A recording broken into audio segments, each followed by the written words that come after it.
আজকের প্রতিবেদনে থাকছে বাংলাদেশের পেস বোলার তাসকিন আহমেদ এবং তার বিদেশি ফ্রাঞ্চাইজি লিগে খেলার প্রতি মনোভাব।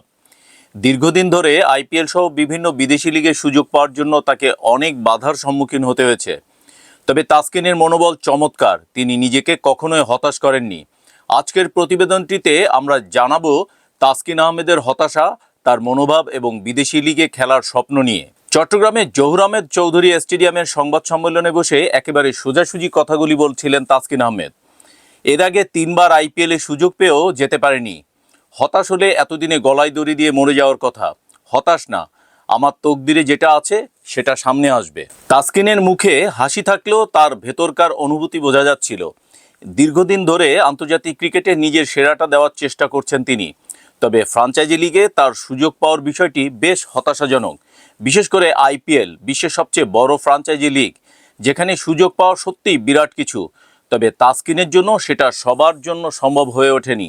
কয়েক বছর ধরে বিদেশি লিগে তার অংশগ্রহণে নানা বাধা এসেছে, বিশেষ করে আইপিএলে, যেখানে তাসকিন বারবার সুযোগ না পেয়ে হতাশ হয়েছেন।